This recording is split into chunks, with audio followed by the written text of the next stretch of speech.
Well, cool. So we're going to go over some tricks and hacks and some ways to really benefit from the DealDriven app. As you know, something that every coach preaches repeatedly is you really need to be building your cash buyers list.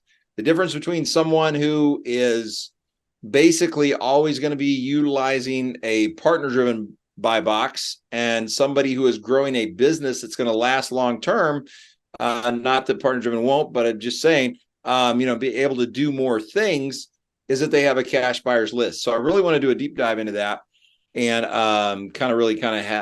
hammer on that as well, because you can do that right out of the DealDriven app. So we're going to be covering that as well. But since we're still kind of waiting on some people, and since most of everybody here is already a partner in this kind of old home week, I think we should start off with happy birthday to you. Happy birthday to you. Happy birthday, dear Shahid. Happy birthday to you. Great to have you, man. For those of you Happy birthday. yeah. Thank you. For those of you who don't know, if you're going to do any work in KC, you need to be talking to Shahid and his wife. They have a good business running there, and really stoked and excited to have them in the family recently. And so good stuff. So with all that in mind, does anybody have any questions for me before we dive into this? All right. Well, in case I don't know that I see anybody on here who is not a partner or hadn't been here before, but just in case you don't know, my name is Bob. I'm one of the coaches with partner-driven. I like to hang with a lot of the onboarding people because I'm a teacher. I'm an educator. I was teaching for about 25 years overseas in various fun locations. And so that's what I like to do. And so I am here to help you guys get cranking today, because Barry contacted me this morning and asked if I could. And I said, yeah, absolutely. I love doing that. It's kind of what my thing is to teach. And I have the incredible, incomparable Chloe with me. And for those of you who have been on my onboarding, and shame on you if you haven't, you would know that she is she's kind of the Wizard of Oz behind the curtain as far as DealDriven goes. So if you have any problems, she can definitely pull the right lever and make things happen for you. So with all that in mind, we're going to dive right in, because I don't want to purely waste anybody's time. One of the things that I strongly encourage you to do, and if I was going to break this down, the first thing that I would say is know your area. And I don't know any other way to say that other than to know your area. As a lot of you guys know, I am currently working on some homeless veteran housing. And one of the first things that I wanted to do was to know that particular area. And the statistics and everything on that are pretty shocking. But I know that area a lot better. And we are moving forward with some really cool homeless veteran housing that is really cool and really profitable at the same time. So the first thing I'm going to do is sign in. I just do my fingerprint because I don't do really well with passwords, and because I got whatever this thing is, a MacBook, some kind of Apple thing. So let's dive in here. And as I think pretty much most people on this call know, the first thing you're going to be doing is looking at 8 boxes. And I tell people, especially when they first start with us, I tell them, look for the question mark. Go to the question mark. It's kind of like take the blue pill, Nemo, or whatever that thing was. And a lot of good training videos. Also, you can find a lot of good training videos if you just go to YouTube and type in DealDriven. You can find a lot of good stuff on there as well. So for my purpose, though, whenever I talk about knowing your area, what I talk about is basically knowing your area from the standpoint of its real estate movement. Okay. And now what I mean by that is I'm about about 40 minutes from Fort Bragg, Fort Liberty. I can't remember. They just changed the name. It's something like that. At any rate, and that's a huge base. I see one of the largest military bases that we have.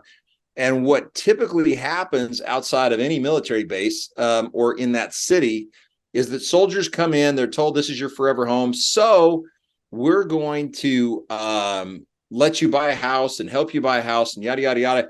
And about 6 months later, they find themselves in Nome, Alaska, and they're extremely cold, freezing parts of their body off.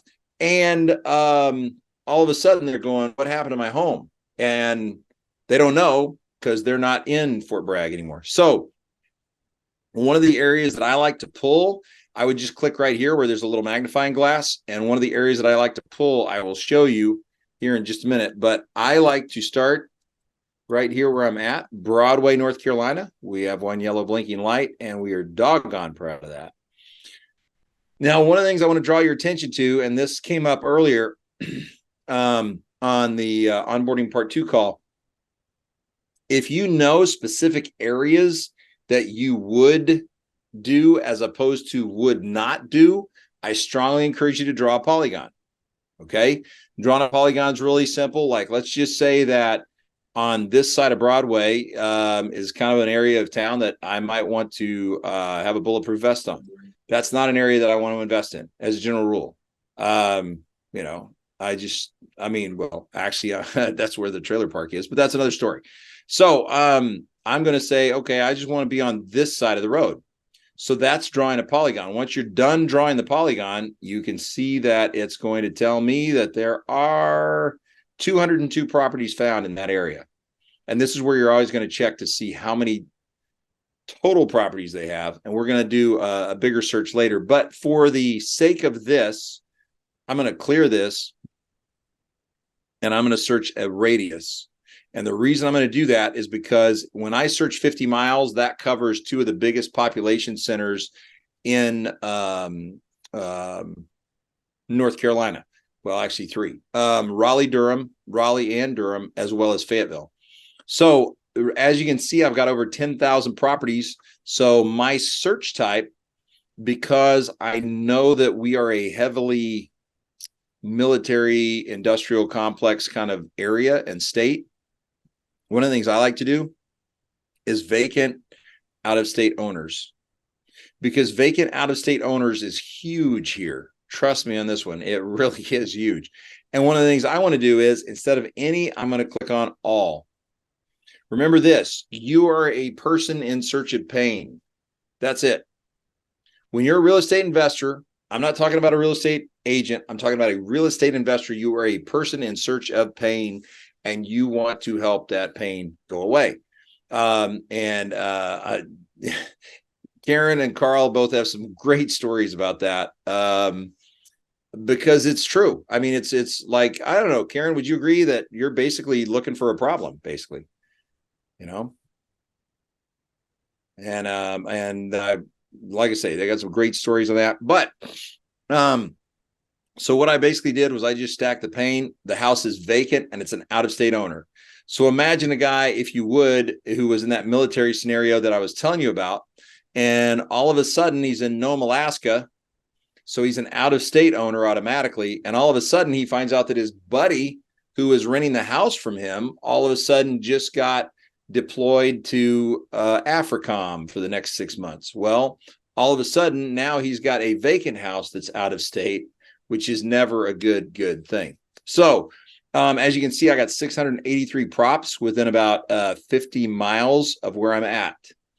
So one of the things that you can do at that point is you can go over here to choose additional filters. And I want to go over these with you because I want to make sure that you understand what these mean. A lot of times people are kind of confused. Property type. Obviously, the property type is kind of self-explanatory, but just in case it's not, duplex, obviously 2, triplex, and a quad, right? And that's typically what I'm looking for. I might do townhouse or condos, depending on my mood, but frankly, after some of the things I've been working on recently with some HOAs and stuff, I really don't enjoy those much. The equity. So a lot of times you'll hear people talk about an equity play. And what an equity play means is that you have enough equity in the property that you can get a good deal on it, or you don't have enough, and so you try to do it on a creative side. But for this demonstration, I'm just going to say I want a minimum, of 35 to 40%. I'll just say 40% and see where that puts me at. Okay. Now, do these others matter, like valuation? To me, not so much, not at least in this search. However, where the valuation matters is where you're looking in certain areas. And if you've ever been to Detroit, you know the difference between a war zone area and an area where you're going, okay, I would buy in that area, and I mean, Baltimore, another classic city for this. Although Baltimore kind of changes, like just even right across the street. It's a strange place. Sorry if you're from Baltimore, but yeah. So at any rate, though, the valuation, that's where that would matter. The last sale date. The reason the last sale date is going to matter is because if it just sold like 6 months ago, a year ago, or what have you, there's a couple of different things that I can almost guarantee. Number one, they're not going to have any equity. So we automatically know that we're going to have to do a creative play on that particular property. But the second reason that that's important is that if it just sold a year ago and all of a sudden they're trying to sell it and they really want to get rid of it, you might be looking at something that you're not exactly sure you really want to bite into. I mean, you might be going, I wonder why that is. And I would definitely do a lot more digging. Okay. So just so you know, bedrooms and baths depends on what you're looking for and your area. Again, this is why you need to know your area. Will a 3-2 work in some areas, but a 2-1 work just as well? In some areas, yes. In some areas, no. There's areas that are like maybe about 2 or 3 miles from me where a studio works just fine. The reason being is because there are many migrant workers there. I know because I like to go hang out with those guys. There's a lot of migrant workers over there, and so they get these like little shoebox kind of places and pop them up everywhere, and those guys stay there. That's the main time that the bedroom bathroom is going to matter. Notice the default date. Okay, that has to do really with once you dive into your pre-foreclosures, and we can cover that here in just a minute if you want. Auction date, same kind of thing. Owner name, I never even look at. Last transaction type, not so much. And the year built. Again, I don't really look at those. Different people have different strategies on that. Mine, I just never go in there. So that's the choosing additional filters, right? So we're basically going 1 to 2 to 3. And then I want to say show results.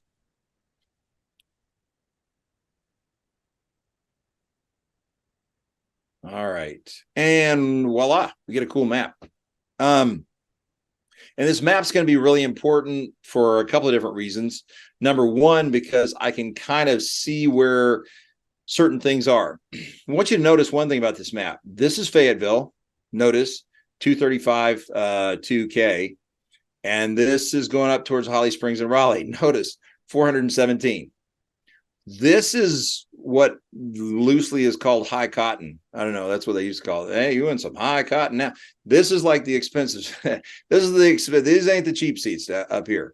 This is the military, the main military base. You got a lot of, lower enlisted guys there, a home of 82nd Airborne and that. This is my home right around in here. Well, a little bit. I'm down here in the farmland kind of thing. If you see properties in Lillington, you're going to see pretty high amounts because as you go north up through here, it just gets more and more expensive the closer you get to Raleigh. And Raleigh is a zoo that I just really don't enjoy being in much. But if I wanted to pull this list and start doing some due diligence, I would click here and it's going to select all my records. Okay. And the reason I do that is because, and I'll show you in a minute, I want to begin to do some research, and I'll show you the kind of research that I do on these things again here in just a minute. But you add that selected to a list, this pops up. As a general rule, you'll want to pull a new list. I always put the date on these lists. So it is 10/23 and these are vacant, non-owner occupied, boom. And then I've got my list created. I am not going to do that right now because I've got other lists I've got to pull this month, but I'm going to show you what happens with those lists. As you can see, you've already got some information in here, but let me say this, all of this information, I would check against county tax records. Okay. 2 reasons for that. This one, no, those are both in Sanford. They're all 3 in Sanford. Let me look here. There's a lot of properties around me where, you know, I don't know, I guess for lack of a better term, Bob the Builder lives, and they basically kind of added on their own bathroom, and they're trying to sell it as a 3-2 when it's actually a 3-1. And if it's on the record as a 3-1, we are going to pay for a 3-1. Do not pay for a 3-2. And here's why. Because there's a really good possibility after you buy that property or after we get that transaction that the city's going to come and go, hi, that's not legal, tear it out. So I've seen it happen. Trust me, it's ugly. It's really ugly. So I'm just saying, because you want to make sure that it had permits and yada, yada, yada. There's a whole long lineage of things to do at that point. So I would always, as you move through the inspection period, I would always double check with the tax records. And that's one of my first questions to a homeowner is I said, okay, so I understand your house is, you know, a 5-bedroom, 3-bath. Now, was all that permitted or was the house built that way?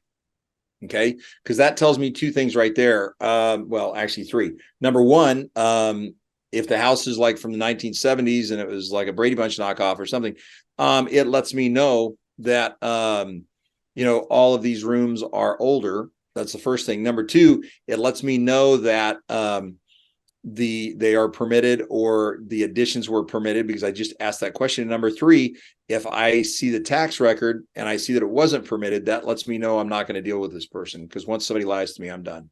So that's kind of where that's at for me. Okay. So with that in mind, like, let's just say that I had just saved it and I'm going to show you how to get in here, which is view and search my property lead list. So just this morning, about 12:30, 1 o'clock, something like that, I was talking to a partner in Hawaii, and this is a Hawaii pre-4 list. I mean, you know, if you're going to do this business anywhere, especially this time of the year, Hawaii is not a bad option. So anyway, I pulled this list for him to kind of help him out. He's a new partner, and I was trying to kind of coach him on how to get going. And so I'm just going to open this up. These have already been skip traced. As you can see, there is 2 phone numbers and 2 emails for these. There are a lot of sources for skip tracing, and whatever source you use, I will tell you this is my own personal experience. There are days when that source is good, and there are days when that source is going, And so you want to kind of always kind of test to see if a source starts going downhill, and then you're looking for a new source. Nature of the beast. So, but I want to pop you in here to kind of show you what to look for and some key points in this. So as soon as I open this up, my eyes just turn to owner details. And there's a couple of different reasons for that, because I'm always interested in who the owner is. In this particular case, it is a living trust that demands some special attention. Not that it's a bad thing. It could be a very good thing, but it just does demand some special attention. And to know more about that for your particular state, you might want to go in and type in living trust in whatever state you're in and try and see if you can learn more about what that looks like for your state and how that would process. This is company owned and it's a pre-foreclosure. Now, one of the things that newer partners go, oh my gosh, company owned. No, that's okay. I have 4 companies. I think I just got a 5th. I'm not sure, you know, and so with regard to like everything I do. So all of the properties are under company owned, to include the one that I'm standing in right now, because that's just safer. So company owned pre-4, I never worry about this. The only thing that I do not want to see here is MLS. Okay. At least if you're with partner driven, MLS is something that we don't grab those leads so much. But I I can see it on the map, which is a good thing. I can also find more properties like this or find an investor, which is also a really good thing. And that's what we're going to talk about next, is the whole cash buyers. But since we're already open here and we're going to work, what I call work this property, here's what I try to do. I try to pull comps. I've never pulled a comp in Hawaii. Wow. Well, it's a lot of comps to pull. Oh yeah, I know exactly where this is. This is down where my aunt used to live. Okay, cool. If you got any relatives in Hawaii, yeah, they always get a lot of guests in winter, don't they? So the first thing I want to do is I want to try and shrink that distance. As you can see, it was on a 2-mile distance. That's 2-mile distance is like from here to the moon in real estate, just in case you don't know. And I might actually shrink it even more because this is a really dense populated area. I was in a place there one time taking a shower and I looked out the window and somebody was watching me. That was weird, to say the least. But I'm going to do that. Also, 18 months is a really long time. I mean, that's like prehistoric when it comes to real estate. So I might try to back that up, see if that's going to let me do that. Yeah, I wonder if they'll let me do that a little bit more. Sometimes you want to back it up and they don't let you back it up anymore. So now I've got these properties over here, correct? Now what I'm looking for is similarities and proximity and when did they last sell? 821 is not bad. That may be the latest that I've got. We're in October, which is 10. Yep, that looks like it is. 1.14 and 0.15. So 4-bedroom, 2-bath, right? 1,500 and some odd square feet. Yeah, man, the acreage is almost identical. Oh, though that's 0.6 of a mile. Yeah. Yeah, it's looking like that's one of the best we're going to get. So what I might try and do is I might try to click on a couple of these. It's on the MLS. Okay, so that hasn't sold yet. You see how it's on the MLS? That means it has not sold yet, which means basically that I really don't need to do much checking on that. If I know that it hasn't sold at 990, I'm going to make a separate little note here. 990K not sold. And then I want to see how long it was on the MLS for. And I can do that through Zillow. But I know that this one sold in 8/21 of 2023 for 885. Okay. So there's a lot of different factors that would mean that this one would not sell at 990. But I would definitely be looking into that, because that means that I might be hitting the sweet spot somewhere around 900, somewhere in that ballpark. So that's the first thing that I would want to do is check my comps, just to kind of see where I would be at on that. Now, this is after I've already talked to the owner. Keep in mind, I've already talked to the owner and they said, yes, I want to sell. I'm motivated. Yeah, I need to get out of here. Hawaii is just too crazy for me. I'm going, please. Okay. So last sale data, it was sold in 2013, which means they do have some equity. Typically, the first 6 to 8 years that you're paying on a property, you're basically just paying the interest, in case you weren't aware of that. This is a good 10 years, so they should have a little bit of equity in there at least. Total number of rooms 7. It's in this living trust. Probably a older person who went there. So as you can see, there's a lot of information down through here. A lot of it I don't really focus on too much until I actually am trying to totally put the deal together. And again, you talk more about that with your coach if you're with Partner Driven after you request the contract. This is one place that I would look, though, to begin to pull a comp. So we know that our comp here is probably around 900, somewhere in that neighborhood. And so that's kind of what's available to you on that end, as far as beginning to check and beginning to go down through these properties. So I wanted to make sure that you guys were aware of that. And then the next big thing, to be honest with you, I'd really like to kick it over here and show you find cash buyers anywhere in the USA. This is a really cool feature. There are, like any feature, there are some really good things about it and some things that you really need to take advantage of to help your business grow. So I'm in, again, the big, beautiful city of Broadway, North Carolina. Oh, Broadway, New York. Oops. Okay. All right. So Broadway, North Carolina. Within about 5 miles of where I'm at, you're going to see over 100 investors. I know because I just did this morning. Now, there's several things I can do to kind of weed these investors out, and that's down here in the filters. Okay. Choose filters. So let's kind of talk about these. Okay. First of all, property type. Single family, multifamily. I'm good with either one of those. That's good. Not a problem. Invested cash.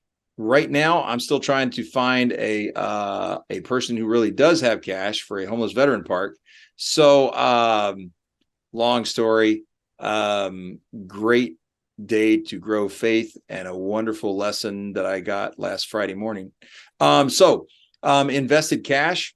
Like let's just say that they have at least 250.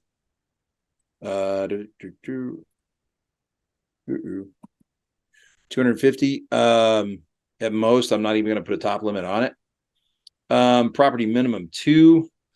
Yeah, that's okay, but I would kind of prefer to go with a little bit more than 2 because I kind of want to make sure that they literally are serious cash buyers. Oops, smashed it. Oh, okay. Don't think it. And then, okay, there we go. You gonna work for me? There we go. Cool. Now we're down to 27. Last sale date. I think last sale date is pretty important because if they were an investor, and bought all their properties 15 years ago, but they haven't bought anything since, they might not even be interested. So the last sale date, you can kind of specify on that. But since I've only got 27, Sanford Real Estate. Okay. Yeah, I didn't think so. This is a friend of mine. He hadn't been active in a while, but again, I can begin to come down through here, and I can begin to see who is active or who has been active. If I want to kind of do some more research or at least send a letter, this is what I would do. I would come up here and export as either a PDF or a CSV file. Okay, that's exactly what I would be doing. And then you can come back up here and you can enter in a new location. Like for an example, I might enter in Fayetteville. I might enter in Raleigh, because as you get to these larger cities, you have more diversity in that. Again, just download that as a CSV or a PDF and then send them a letter on a company letterhead and kind of go from there. So with all that in mind, does anybody have any questions? Comments, concerns, thoughts? I'm easy. Yeah. What's up, Carl? Good afternoon, Bob. How you doing? Can you show how the Haskell hack? Can you show how to do it with the cash buyers? Because I had someone ask me the other day, and I was driving, so I tried to explain it over the phone, but I wasn't doing it. No, it's all good. Yeah. So basically, the Haskell hack. We've got a partner named Haskell. He's up in the New York City area, and the Haskell hack was basically this: if you see a property that is owned by an LLC, therefore you cannot get a phone number for them because you got to go through the state Secretary of State, and it's just a big blah. The easiest way to do that is to grab the address of. Let me see if I got this straight. You grab the address of the property, right? And then you put that in. So let me see if I can find one of those. Oh, well, actually, I guess that living trust thing that we were just on probably would be something similar. Let me try that. Always asking the hard questions. I see how you are. I see what you're doing. Okay, thanks, man. Cool. So let me try that. Well, actually, though, I've got phone numbers in this one, so that would not necessarily be good. Let me see if I can isolate one that's owned by an LLC. That's another trust, and I've already got numbers for that. What I'm looking for is something that says LLC in here. Do they not have LLCs in Hawaii? Holy mackerel. Can't imagine. Living trust. Got a lot of living trusts. Living trust. Okay, let me try, because I know I was looking at one of my lists the other day. So, but the Haskell hack allows you to find the I'm not sharing screen. I'm sorry. Okay. Oops. Okay. This is what happens to me by 2:00 in the afternoon when my coffee is completely worn off. So basically what I'm looking for is an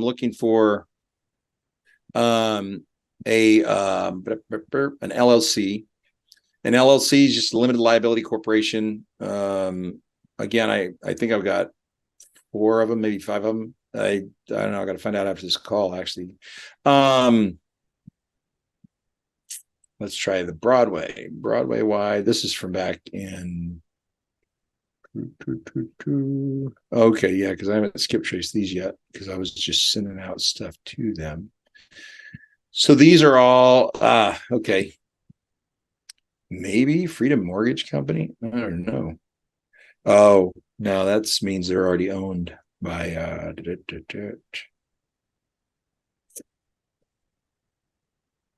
yeah, but at any rate, so the way that you would do this is you would grab the address. There we go. Yay. All right. So you'd grab the address of this property. Oh, well, actually, no. Here's the mailing address. Cool. In this particular case, with this LLC, they actually have the mailing address right here. 9105 Triana Market Walk, Raleigh, North Carolina. So that makes it a lot easier. A lot of times when you have an LLC, you will not have an address here. So what Carl is referencing is by grabbing this address. I can grab this, go here. Let me see what that is.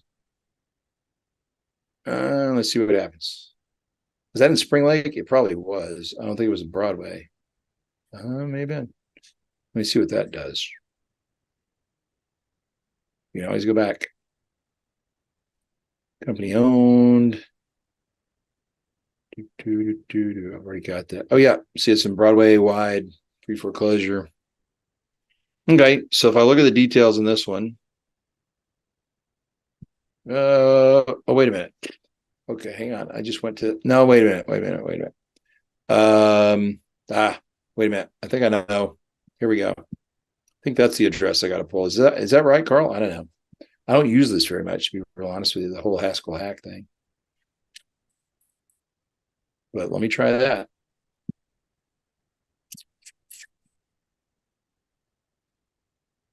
Okay.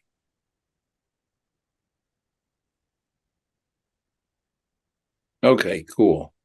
And then, there we go. This owner, Venkata K. Okay. If anybody knows pronunciation with that, let me know. That's who I would look up with regard to this other property. That's who I would like. So what you could do, Bob, is you could take that name, put it into DealDriven, and then or take it and put it into Google, one or the other. I use DealDriven, and then you can the address, and then the owner's name and information. You could skip trace it, and the owner's name and information will come back, and then you can call and send them texts and all that. And that's the owner right there for this property, which is the point of reference for the LLC. So I would start here, is what Carl's referencing. Yeah, it's called the Haskell hack, just because Haskell came up with it because he was trying to figure out how to get in touch with the LLCs, short of going to the Secretary of State for whatever state you're in. Any other questions, comments, thoughts? I would definitely. All right, cool. Oh, all right, cool. REI connector. All right, cool. Yeah, so I would definitely utilize that as opposed to having to go to the Secretary of State, because that's a pain in the neck. I try to avoid the government at all costs. It's a general rule. I don't know why. It's but yeah. All right. Any other questions, comments, thoughts, concerns? Anybody want to? Is there something else that you are curious about with regard to DealDriven? Henny. All right. My question is like for people who are in the California area, Mm-hmm. will it be a problem for them to, fix and flip properties that are right at 1 million, or will that be too high? Because I mean, it's normal around there. listen, you can't buy a bathroom closet for less than $1 million in California. That's why everybody's moving out of there. I mean, you probably get them cheaper now, I suppose. It's no, I mean, it's not per se the price of the property that's the problem. The problem is, The market. the problem really is with California, at least right now. Well, it always has been really the market. Again, we had a guy here who he stayed in one of our Airbnbs, and he was actually moving. He was the manager on site here. His whole company was moving over to our area, and he stayed with us for almost 2 years, 2.5 years in our Airbnb, which was great for us. I mean, it paid the mortgage, paid the electric, paid the everything with the with his payment. But all that to say, and one of the things they found was that people that were coming from their company over there were coming over here, selling their place in California, and they were able to like buy 10 times the house over here with the amount of money that they were getting. It's crazy. I mean, like they were selling their place for 1 million, 1.5 million, whatever. They were coming over here at 1.5 million in North Carolina. That's like you could get the governor's mansion. You know what I mean? Or whatever. I mean, it's huge. I mean, 1.5 million in North Carolina. That's like, yeah. I mean, anytime you come to North Carolina or South Carolina, you have to kind of like play the theme song to Beverly Hillbillies. I don't know if you ever saw it. It's, it's kind of a Green Acres kind of place. Hey, by the way, though, Kenny, one of the things you might want to do, Shahid and his lovely wife Denise. I'm sorry, I saw your name and I kept thinking of my sister because her name's Denise. They're doing some work in DFW. There's sons there, and so you might connect with them. Just saying. All right, no problem. Yeah. Appreciate it, man. Sure, no worries. Karen, what you got?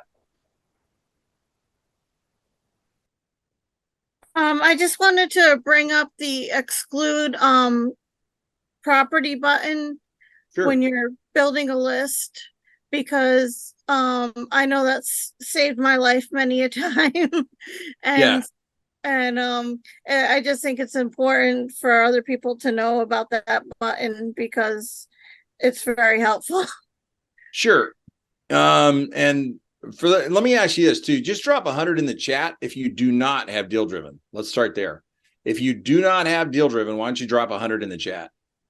And Chloe, are you watching that for me? Because I'm not watching.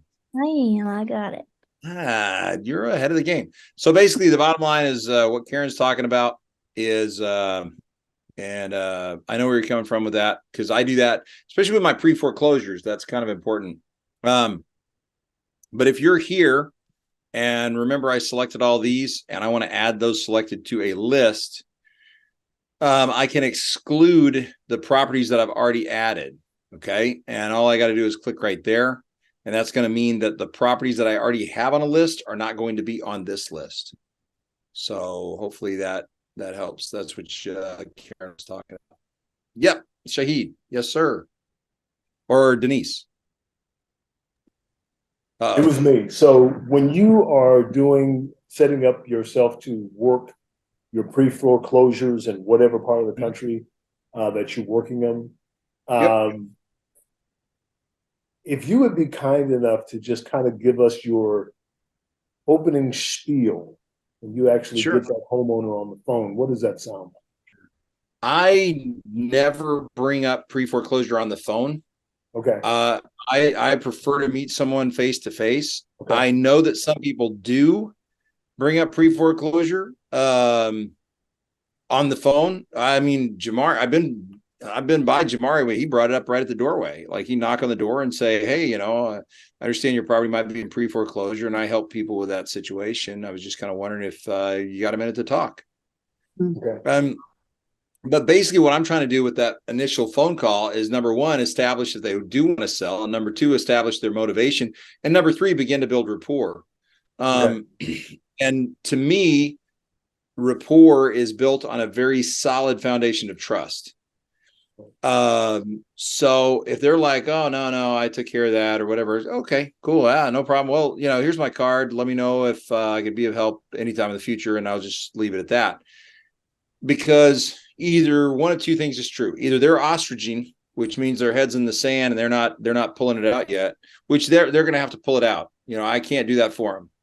You know, whatever it takes. And I've been in situations where it took, you know, the sheriff pulling the couch out in the front yard, or, you know, whatever it takes to get them to that point is okay. Or they really did take care of it. Cool. Good for them, man. I'm happy for you. I know that a lot of people have the letter where what they've done is they've done some research and they found some different state organizations that help people in pre-foreclosure. And I don't know, Karen, you make a lot of cold calls. Do you do that? You know how we talked about that? Usually what I say is I understand that you might be having some difficulties with your property, and I'm here to offer some resources that may be able to help you in your situation. Okay. Thanks, Karen. And that's a good, You're welcome. you know, there's a lot of different ways to do it. Me personally, I do not make my cold calls anymore. I've got a VA out of the Philippines and I swear by him, and that's the only way I can do it. I mean, to tell you my schedule at 12:30 a.m., 1 a.m., whatever it was, this morning, I was on the phone to a partner in Hawaii. You know, and I'm still here, you know. Now I wasn't like doing something that whole time on this. I mean, I was also working my own business, but yeah, all of the coaches stay pretty busy, to be honest with you. All of them. I mean, all of us do, you know, between our business and everything else. It's pretty crazy. That's why my wife, like on the weekend, she went on her first hayride this last weekend. It's really cool. She was born and raised in Korea. They don't do a whole lot of hay rides. But she went on her first hayride this last weekend, and you know, she said, turn off your phone. But because about the second partner that tried to get a hold of me while we were on the hayride was kind of beginning to bugger, which I don't blame her. So yeah. But that's it in a nutshell. You know, it's kind of that's Karen's way of doing it. The way that I was doing it whenever I was still kind of working some of mine is something that I picked up on from Stefan a long time ago. And that's like, I get him on the phone and go, hey, my name's Bob, and I buy houses in the area and try to help people through, you know, any kind of housing problems they might be having. I was just kind of curious on a scale of 1 to 10, Shahid, 1 being, yeah, just send me an offer, and 10 being, no, I needed to sell like yesterday. Where would you put yourself on that scale? At about a 9. Okay. Well, listen, hey, have a great day. And, you know, if you ever hit the 10 mark, you got my number. So give me a shout. Okay. Oh, wait. Do I have to be a 10? Yep. What separates a 9 from a 10? I mean, that's really dependent on their definition, but my definition is this: I have to sell this house. Gotcha. If they're not motivated to sell, I'm not motivated to buy. Have a good day. You know, Gotcha. I mean, it's nothing personal. You know, I might even buy you a cup of coffee. We're down at the Family Grounds Coffee, my favorite coffee shop in the world. But it's a business, you know, and when I do business, I do business, you know. If they're not chomping at the bit, take it away. They're not motivated. Okay. Now, they might come back and say, well, wait a minute. I said I was a 9. I said, yeah, I know, I get it, but I only work with 10s. I mean, unless you really need to sell, you're not really going to like what I've got to offer you in cash. You know, I mean, and I'm not trying to be a jerk or anything. I'm just trying to say, you know, I don't want to waste your time. I know you're busy. I'm busy. You know, all guys chilling got busy or whatever. I don't know, but you know, for whatever reason, it's probably not going to work out. You know, that's the way. I mean, but you know, whenever I used to make calls. Now the VA that I got, and it's probably part of the reason I got this VA, is much nicer. about it. I mean, I don't know. It's this amazing girl in the Philippines who actually understands real estate. I mean, she will like literally send a text message, go possible sub-to. I'm like, how'd she, she understands it. She gets it. Yeah, Carl, what you got, man? Yeah, Bob. One of the things that I learned very on is we're not trying to buy properties.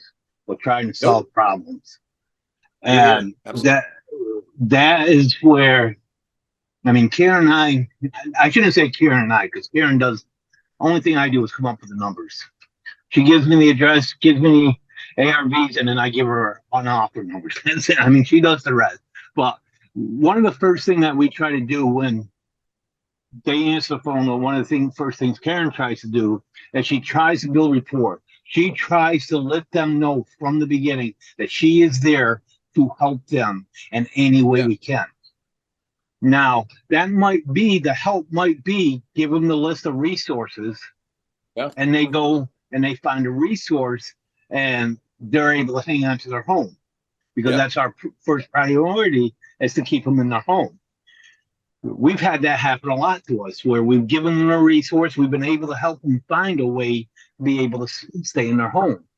But we've also has happened where they have not. And that's really where we are, where Karen is at her best, because there's all kinds of different ways to be able to do it. But if you go in looking as, I'm here to solve a problem, and you're here to do whatever you can do to help that person, you'll have a lot better chance. And one of the things I want to point out about what Carl was just saying was what he just did was increase the motivation. When you send someone these 3 or 4 links of government agencies, I don't know. It doesn't have to be a government agency. It could be just some, multimillionaire who doesn't want to see you lose your house. I don't care where the resources come from if I'm about to lose my house. You know what I mean? But I'm just saying that if they've exhausted all of this, they can't do a loan mod. They can't do this or that or the other thing. And these are all the resources that you know of that you've got in this letter. And then down at the bottom, I would draw a line and I would just say, keep in mind that with a pre-foreclosure, time is of the essence. With every tick of the clock, you're losing money. I'm here to help. Boom. There's my name. There's my number. Or Happy Hero Homes, 919, blah, blah, blah. And so, and if they've exhausted all of those, then, good. And here's the other thing too. And I'll put you on the spot, Carl. How many times have you had a referral from somebody that you helped them stay in their house? Actually, a couple times. I'll have Karen dig out one of the text messages from one that would just help. We weren't able to do it because of the stipulation he needs. So we connected him with another cash buyer and everything like that. Yeah. And I'll have her dig out the text conversation between me and her and the guy. The guy. Yeah. Now this was last year. The guy's still sending people to us. A lot of the times they're at the point where there's not much we can do because they're waiting till the last minute. Yeah. But, I mean? You know what I call what he's talking about right now? It's called the Daleism. I don't know if anybody's been on our partner calls on the morning show, but the morning show is, Dale's on, well, with the exception of my my OBs, because he's pretty much on every morning show.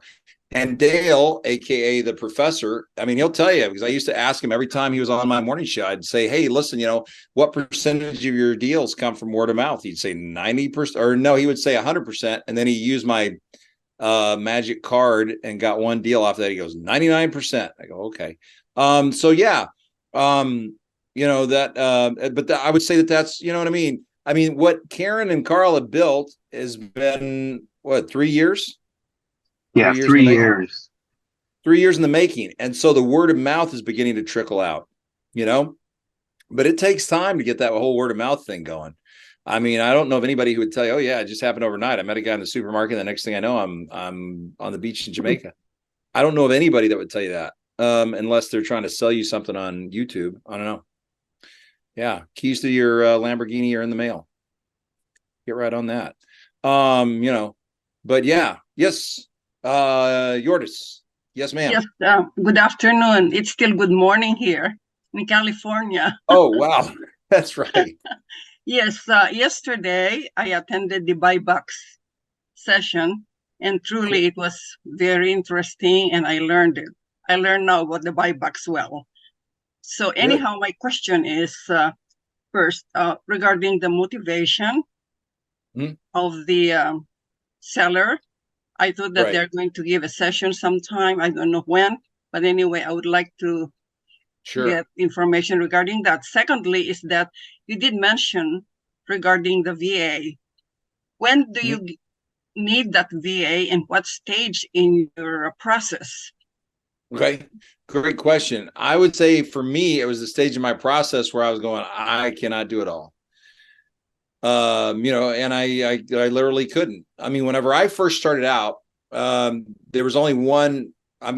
Julie was coaching for Partner Driven. I mean, full time like what I do now, but so was Barry. I was the second, I guess, full time coach hired or whatever, and even then, I could still work out like a couple of hours a day that I could make calls.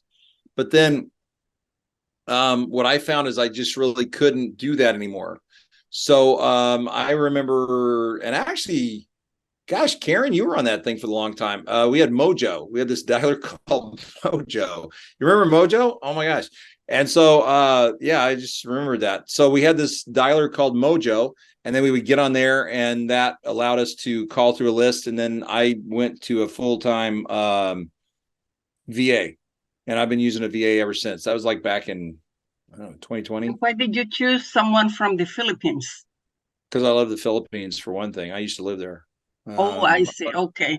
Is it very expensive to get no, VA? I think it's don't want about, to know the amount, but no, it's not expensive. And for me, so I was part of this anti-slave thing that we were doing in the Philippines. And I think anytime I can hire somebody from the Philippines for any work, I prevent slavery. So I'm kind of big on that stuff. Okay, last question. I don't know where they got my name, but I got a call from a realtor yesterday they have 4 areas here in San Diego, and was quite interested with me in terms of asking a lot of questions. I did mention that I am with a company and I'm going to work as an investor. I said, did I say it correctly?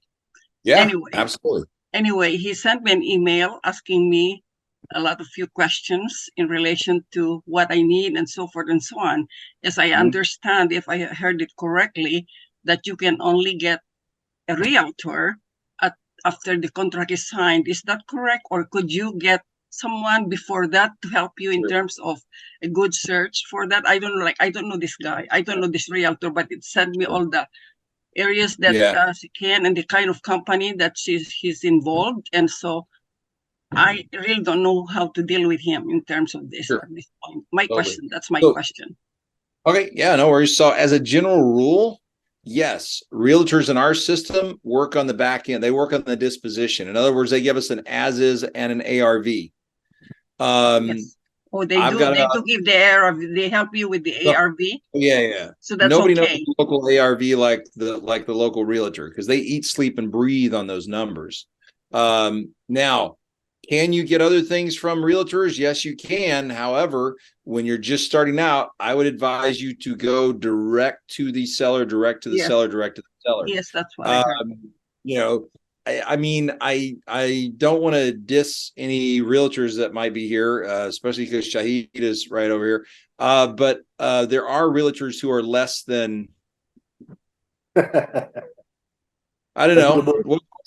What's a polite way to say that? There's some crooked realtors. I wouldn't say that there's as many crooked realtors as there are politicians, but I would, there's somewhere, I wouldn't even say they're probably in the same neighborhood, honestly, because I'm not a big fan of politicians, but there are some crooked realtors who would utilize someone who's new in the business to make money. Well, I have a reputable realtor with KW in San Diego, and he is good. Cool. There you go. So you might want to connect with Shahid. Oh, I see. He gave me all his cards by email. He words for it fast, and gave me everything and asked him a few questions. And I'm kind of hesitant of giving any questions at this point. There's 5 questions that he asked me. And so I did not respond to it. I just mentioned that I've been very busy. And so, but it seems to be a very reliable company here in San Diego. Gave me the name. And then he said that they're also investor friendly. That's the main thing. So I'm looking into that. And I don't know, maybe that would be a good idea if it, what's his name? That you could, Shahid? Shahid? Mm-hmm. Oh, you're a realtor, right? Yes. Vanny, what's Vanny's last name? Oh, I see. If you could text me, I would. I'm just Vanny, looking at, you see what's happening. What I'm doing right now is I'm working on, I'm trying to organize myself. You know, I really want to organize myself first. Sure. And see all these areas that I could deal with and network with. And then after that, I make an assessment and then do what I needed to do. So this is, this is just my first week. I know. I started last. So let me started last Thursday, Wednesday. Are you on the Facebook? Yes, I'm already in there. I did that right away, immediately as soon as I onboarded. I did that, and I'm now in the Facebook, and what I'm trying to learn is this DealDriven. You know, it's a little complicated for me, although I am quite not really good in computer, but that's the areas that I'm trying to get myself used to, or like I'm glad that, you know, with regards to Bob's, yours this morning, it gives me good and I so listen twice. Sometimes I attend the session and then I listen again through the Facebook. Cool. Like yesterday, I learned something new. I learned about wholetailing. I didn't even know anything about it. And I'll give you, here's some pro tips that I would throw out there. I'm a member of the North Carolina Filipino Chamber of Commerce. Or is it Filipino North Carolina Chamber of Commerce? So you're close to it. Well, yeah. I mean, one of my favorite realtors is Anna Lynn. And the way that I met her is I go, Kumusta? Okay. Because I can tell by the accent, I go, Kumusta? She goes, Kumusta? And I'm going, whoa. I know like 2 words. You know, I can get a beer and I can say hello. Other than that, I'm pretty messed up. So, you know, but you know, we formed a bond, and wonderful lady. She got me in the North Carolina Filipino Chamber of Commerce. I would play that card all day because you're a real estate investor. You understand the Filipino mindset. You know, you understand that. That's not something I'll ever understand. I mean, it's kind of like, you know, I mean, really, I mean, you know, we can talk all we want about, you know, we're all sitting around in Barney suits and singing Kumbaya. But at the end of the day, the culture is different. You know, the culture is different. And I love the Filipino culture. I love it to death. I was there for, you know, as long as I could be. But it's a different mindset. So you might get involved with a group like that. I'm just throwing that out there. I'm sorry. Thank you. I think I took a lot of your time. Thank you. No problem at all. Marvin, what's up, man? Hello, Bob, everybody. Hey, you have mentioned that about your BA service, etc. Is there any information that you could put in there in the chat as far as what the cost, what do they charge an hour, or what the name of the program is? Yeah, except I don't, to be honest with you, I don't even manage that side of my house. I've got a partner. We've got an LLC called Two Homeless Vets. That's what we're doing the homeless veteran parks in, and he manages that for me because to be honest with you, I just really don't. I have the time. That's why on the weekend I have to turn my phone off because I've got a wonderful wife that I'd kind of like to stay married to. It'd be kind of a plus, you know. So yeah. Yeah, it'd be a cool thing. So yeah, so all that to say, but if you send me an email, you got my email, right, Marvin? I think we've exchanged some emails. I believe so. I need that too. Yep. If you could send it to us, I would appreciate that. Sure. Yep. Shoot me an email. Could you put your email in the chat, Bob? Would you please? Sure. Yeah, though, Marvin, you're in the Facebook group, right? Right. I'm going to tag you guys and tag the guy that runs that for me. His name is Joshua, and he does that. He just tells me who I need to call. And typically by the time I call them, they've been through the VA, they've been through him, and I'm just calling to kind of like negotiate. And that's what I like doing anyway. So it's cool. Okay. All right. But I'll tag you in the Facebook group and connect you. Yep. Well, cool. Well, listen, if there's no more questions or anything, I think we're kind of out of time. And I appreciate Chloe hanging with me. And yeah, just tell Peter you're up for 3 minutes of overtime. Thank you. Thank you. Yeah, thank you. I appreciate you. I appreciate you guys hanging out with us and being here. Again, though, if you are not, if you don't have the DealDriven yet, if you want to drop 100 in the chat, I remember now. I Chloe. have that. Okay, cool. So thank you so much. I appreciate you being here, and we will talk again soon.